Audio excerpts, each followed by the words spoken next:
வணக்க மக்களே, நம்ம பாய் பார்த்தீங்கன்னா வேறு லெவலில் செட்டிநாடு ஸ்டைலில் இட்லி பொடி செய்து கொடுத்துருக்காருங்க. வேறு லெவல் டேஸ்ட்டு. இந்த டேஸ்ட் உங்களுக்கு வரணுமான வீடியோ ஸ்கிப் பண்ணால் முழுசாக பாருங்கள். அப்போ தான் நாங்கள் என்னென்ன பொருளை போட்டு தெளிவாக தெரியும். வாங்க வீடியோக்குள்ளே போகலாம். பாருங்கள் மக்களே, நம்ம பாய் வேறு லெவலில் செட்டிநாடு ஸ்டைலில் இட்லி பொடி ரெடி பண்ண போகிறாருங்க. அதுக்கான அளவு தான் இப்போ சொல்ல போகிறாரு. பாய் மக்களுக்கு வந்து அளவு சொல்லிவிடுங்க, கரெக்டான அளவு எப்படின்னு சொல்லிவிடுங்க. சரி தம்பி, 400 கிராம் உளுத்தம் பருப்பு, 300 கிராம் துவரம் பருப்பு, 300 கிராம் துவரம் பருப்பு, 100 கிராம் வந்து கடலப்பருப்பு, 100 கிராம் கடலப்பருப்பு. ஆமாம், வரமிளகா 20லேருந்து 25 சேர்த்துக்கலாம். பூண்டு பல்லு ஒரு 10 சேர்த்துக்கலாம். கருவேப்பிலை ஒரு 5-6 கொத்து போட்டுக்கலாம். அவ்வளோதான். இவ்வளோதானா மாஸ்டர்? இவ்வளோதான் மாஸ்டர். சொல்லு தம்பி. இட்லி பொடி ரெடி பண்ணிடலாமா? ரெடி பண்ணிடலாம். வாங்க போய் அரைச்சிடலாம். வாங்க. அரைக்க கூடாதுங்க, இது வந்து வறுத்து தான் அரைக்கணும். வறுத்து தான் அரைக்கணும். ஆமா, அப்போ வறுத்துடலாமா? வறுத்து அரைச்சிடலாம். Okay bye. ஓகே, எந்த தம்பி மாஸ்டர். சொல்லு தம்பி. மசாலா அளவெல்லாம் கரெக்டாக சொல்லிட்டீங்க. சரி தம்பி. வறுத்து எடுக்கணும்னு சொன்னீங்க. ஆமா, கடாய் வச்சிடலாமா? வச்சிடலாம் தம்பி. ஓகே மாஸ்டர், வைங்க. உளுந்து வறுத்து எடுத்துக்கலாம். பாய் சொல்லு தம்பி. உளுந்து லைட்டாக வறக்கணுமா இல்லை உளுந்து எப்படி வறக்கணும்னு கேட்குறீங்களா? பொன் வரல வறக்கணும். அது பொன் நிறத்தில் வறக்கணும். ஆமாம், அப்போ தான் வந்து டேஸ்ட் நல்லா வரும். Okay bye. தம்பி வந்துச்சு. இறக்கலாம் தம்பி. பருத்த உளுந்தல், துவரம் பருப்பு நல்லா பொன்னிறமாக வறுத்து எடுத்துக்கலாம். பொன்னிறமாக வறுத்து எடுத்துக்கலாம். ஆமாம், துவரம் பருப்பு நல்லா வறுத்தாச்சு.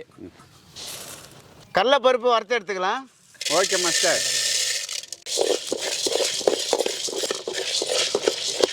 இதுவும் பொன்னிறமாக ஆயிடுச்சு. ரைட் தம்பி, வறுத்து கண்டுபிடிங்க. கடலைப்பருப்பு மாஸ்டர். சொல்லு தம்பி. நல்லெண்ணெய் சேர்த்து மிளகா வறுக்கணுமா? ஆமாம் தம்பி, கொஞ்சமாக ஊற்றுங்க. கொஞ்சமாக சேர்த்துக்கிறேன் மாஸ்டர் நல்லெண்ணெய். Okay okay. வரமிளகா வறுத்து எடுத்துக்கலாம். போடுங்க மாஸ்டர். வராத மிளகா இது பாய்.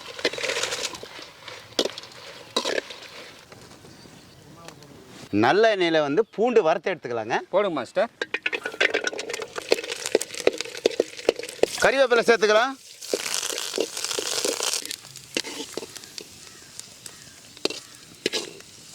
எண்ணெயில் பெருங்காயம் சேர்த்துக்கலாங்க. எதுக்கு இறக்கி வச்சு போடுறோன்னா தீஞ்சிருங்க, அதனால தான் இறக்கி வச்சு போடுறோம். வறுத்து வச்ச மசாலாவை அம்மியில் அரைச்சி எடுத்துக்கலாம். பாருங்கள், நம்ம பாய் வேறு லெவலில் இட்லி பொடி, செட்டிநாடு இட்லி பொடி செய்து கொடுத்துருக்காருங்க. அப்படியே அரைக்கும் போது கம்ம வாசனை தூக்குது.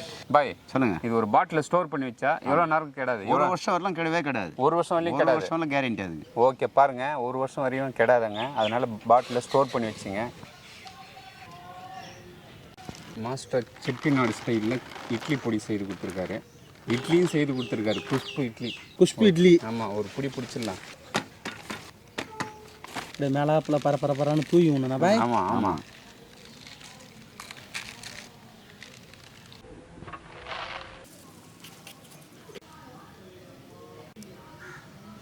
நல்லெண்ணெய் சேர்த்துருக்கான். சரி, அப்படியே மிக்ஸ் பண்ணுங்கள். ஒரு பொடி பிடிச்சிடலாம்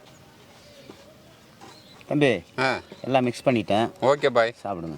சாப்பிடலாம். சாப்பிடு தம்பி. இப்படி ஒரு பொடி வேறு லெவலில் இருக்க.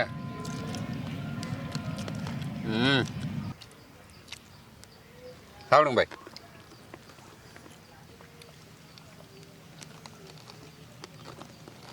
பாய் இட்லி பொடி சூப்பராக டாப்பில் வந்துருக்குது பாய். சரி தம்பி,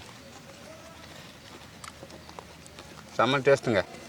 மக்களை இன்றைக்கி பார்த்தீங்கன்னா நம்ம பாய் வேறு லெவலில் இட்லி பொடி சூப்பராக இட்லிக்கும் தோசைக்கும் சரியான காம்பினேஷன் வேறு லெவலில் செய்து கொடுத்துருக்காரு. இதே மெத்தடில் என்னென்ன இன்க்ரீடியன்ஸ் போட்டோமோ அதே போல் நீங்களும் வீட்டில் ட்ரை பண்ணி பார்த்துட்டு கீழே கமெண்டில் இட்லி பொடி எப்படி வந்ததுன்னு மட்டும் சொல்லுங்கள்.